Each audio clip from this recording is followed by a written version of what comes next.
Hi everybody, it's your old pal Chuck, and we're back with another review. And today, we're taking a look at, from the Titans Return line, the Wave 1 Titan Masters. We're starting off with Crash Bash.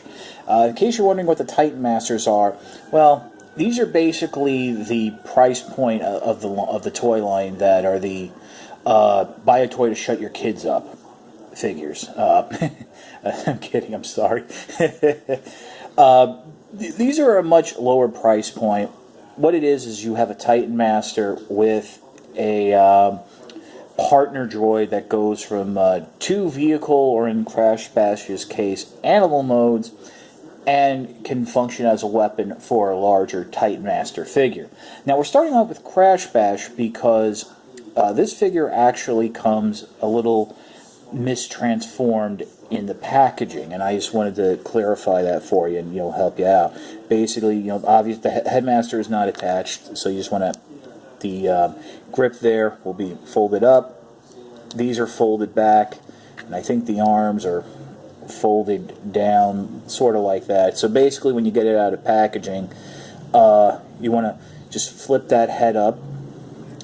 Now swing the legs out, I should say. And what's nice is there are little tabs that you'll really use more for the weapon mode, but they are quite handy to have there.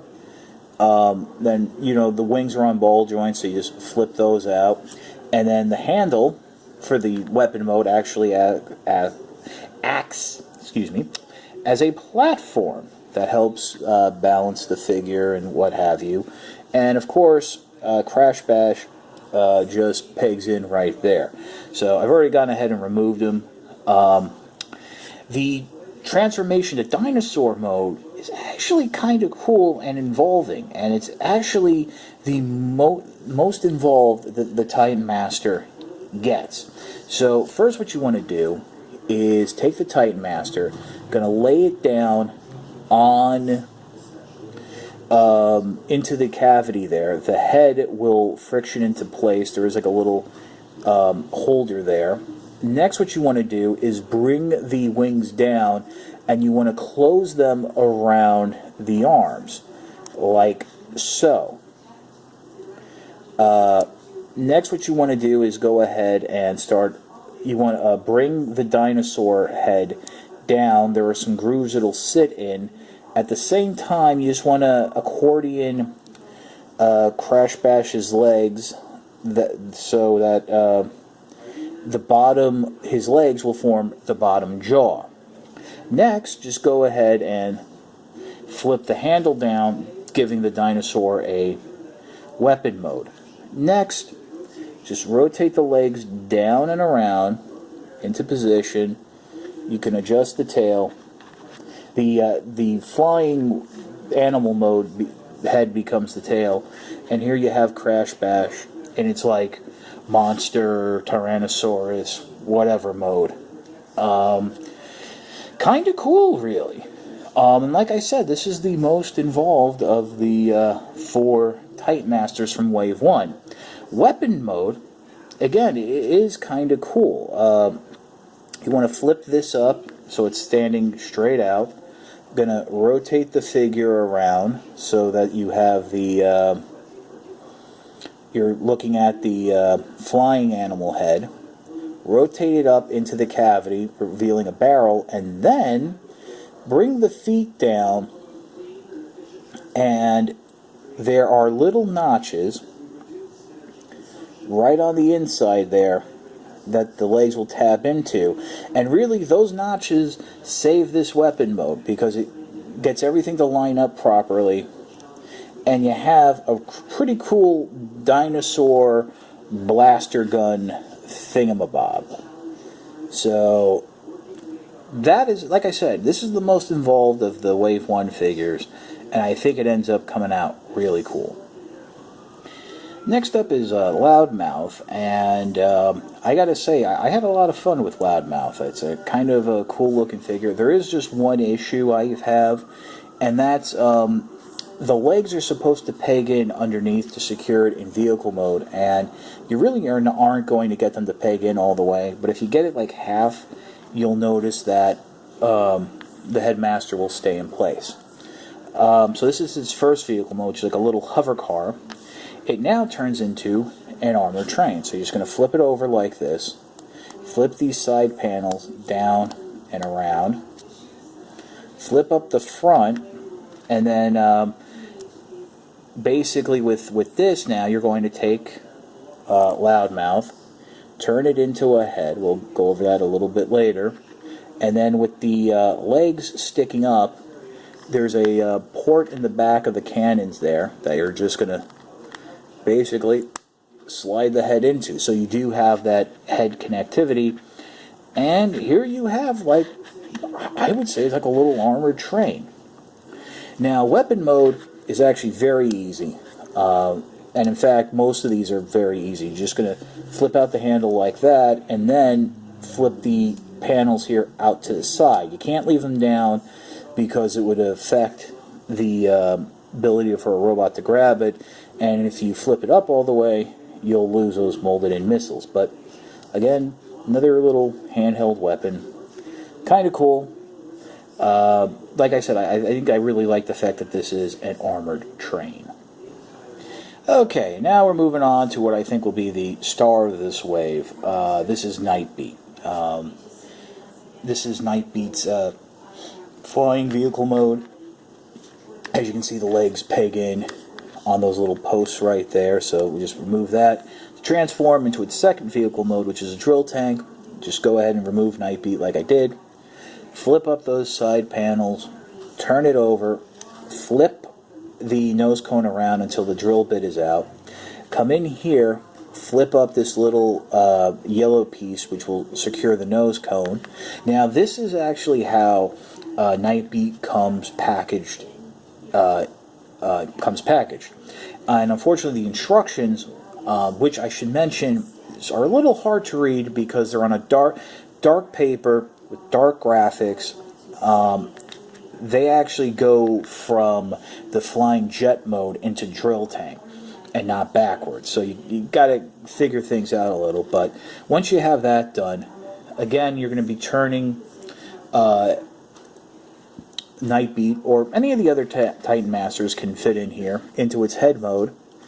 And just go ahead and use... Now this is actually the trickiest, because the post is... the hole slot is right there, and you just have to get it in, and then push the head down, and that completes the drill tank. I like how they use the Titan Masters to fill up a lot of the empty space. And, you know, to turn it into weapon mode, real difficult here. Flip the handle down, and there you go, and you got a drill gun of sorts. You know, the Japanese, they have a thing for drill tanks, and you really can't be surprised that there is one in this line. Okay, and finally, this is actually, I would say, my favorite of the wave, just because I like the dark blue color.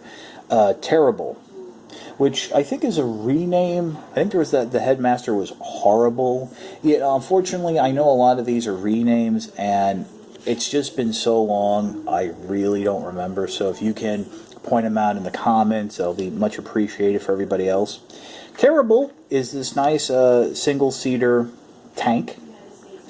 Like everybody else, Terri-Bull plugs into the back there.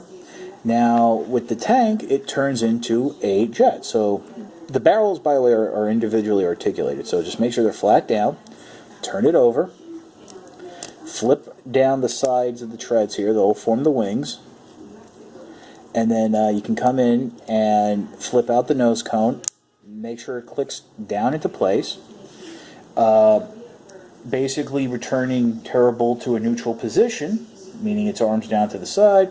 You're just going to come in and slot it in head first, and then the legs will just fold itself along the crevice there, and the little tab will fold in, and there you have the flying, you know, armored hover thingamabob. Now for weapon mode, flip up the side panels, and then come in the back here, and this is a little tight to get out, so you just flip out the hand pistol, and there you go. You have basically what is a 5-barrel centuple blaster, because there's a little cannon there on the front. Now, this particular weapon, Titan vehicle, whatever, will be included with the Japanese version of Hardhead. Basically what they're doing there, they're splitting up how the Titan Masters are going to be released. Some of them are coming with Legends figures, like their version of Wheelie and Shockwave, and then the little vehicles are being included with the deluxe figures. So Hardhead will have its second handgun. This will be repainted all in green, and it'll basically be a smaller version of Hardhead. So I kind of dig that, and I do have Hardhead on order, so we'll see that when it comes. But so far, I kind of like this. I'm not sure if I like these as weapons more so than the weaponized mini-cons from Robots in Disguise, but time will tell. I just wanted to give you a quick look at the individual heads, and really, the way they transform is keep the arms down in a neutral position, and then you can just fold them up like so. And first off, we'll start with Terri-Bull. As you can see, it's a very nice face. This can fit on any of the Titan Master larger bodies, Deluxe, Voyager, or Leader. Deluxe, this is what the head would be. Voyager and Leader both would have like little visors or helmets to complete the look. One thing I do want to mention that I think is kind of cool is that even though the parts are individual, if you remember when I reviewed Blaster, I mentioned that there were little posts on the back of the helmet that would slot into twin cast legs. All of these have those little slots, and there is that little tab, so there is that cross compatibility. So that was Terri-Bull. Right here is Crash Bash, very expressive face. And then here comes Loudmouth, who I think he kind of reminds me, what was the Headmaster Jr. Siren? I think that's who it was, but I like the helmet, and also the hands have little molded-in guns, so I think that's kind of cool. But as you can see, the slots there. And then finally, Nightbeat. You have his head. Now, I don't want to get people's hopes up because I don't know what's going to happen, but I think we did see in Wave 3 that they're going to be bringing out characters that were Power Masters and are now Headmasters, and one of the vehicle modes looks suspiciously similar to Nightbeat's original car. Now, I don't know how they're going to do it. Maybe it'll be a Nightbeat head with a closed mouth, so you can actually switch them out. There's a lot this line can do. I think this is how, because in Japan, there are going to be different heads. As I mentioned, Hardhead. Yet it's coming with Horrible's tank, but we'll also have a different robot head that's more accurate to the cartoon, where the one we're getting here is accurate to the toy. So that's going to be kind of interesting, and who knows where it's going to go from there. I just wanted to show you how the Titan Masters can interact with the larger scale base. I'm using Blaster because since my review, how I didn't realize it, there are actually a lot more posting ports. There's a set on the underside of each forearm, which will actually help you position the arms so that to click them back so that the figure can stand level. Now, I do want to mention, you see I have Loudmouth up there on one. That's the only one I can get to peg in there besides Twin Cast. I was looking at the bottom of their feet, and it looks like the diameters of the holes are set a certain way that some of these painted figures, if the paint is just a little too thick, they won't be able to slide on. But then again, there are also posts here on what was the inside of the ankle of the feet, and as well, as I mentioned before, on the inside of the little platforms. And as you can see, the little Titan Master vehicles, I think, scale a little better with these smaller bases than the Legends figures, because the Legend ones tend to be a little bit bigger. Now you might be wondering, where is Twincast? Well, since my review and the review of by Optobotomist, it was brought to our mutual attentions that you can actually store Twincast in boombox mode without it, like, pegging on top or something. The data pad here, and if I wasn't told, I would never have noticed, underneath has a molded in slot that you can slide Twincast into, just like that. And then there's actually inside right there, you can see molded slots for the feet, so this little bit can actually fit in, and Twincast just slides in and out very easily. All in all, I'm kind of happy with the Titan Masters. I think for the price point, they are the best value in terms of what they're going to give you for the figures. Obviously, I think the main thrust of this line is going to be the deluxe figures, since Hasbro has said that the deluxe price point is the one that they make the most money off of. Also, I found out that not just everybody's gun there is floppy, but I think the Titan Masters are going to be the ones people are going to pick up. I also think they're going to be the ones hard to find, because if history is any indication, stores tend to stock a little bit more of these smaller figures to get the customers, parents' demand covered, and then they sit, and then we don't really see more waves. There's at least 2 waves coming. This is wave 1. Wave 2 is actually coming within I got my 10-day notice from Big Bad a few days ago, so it'll be here by the beginning of July. And that I'm kind of excited about, because that will include Apeface, which was a triple changing headmaster, so that's going to be a lot of fun. But yeah, these are worth a pickup. I got this set off of Amazon. I actually bought it from a third-party seller. He was selling it all 4 for about 20 and change, which is roughly what you would have to pay in a store. I think these are going to retail about $5 each. So definitely a fun toy. Fun toys, interesting transformations, but I am curious to see where they're going to go, and does this mean that the line is going to get repetitive in the future? This is your old pal Chuck for Terri-Bull, Nightbeat, Crash Bash, and Loudmouth. We will see you next time.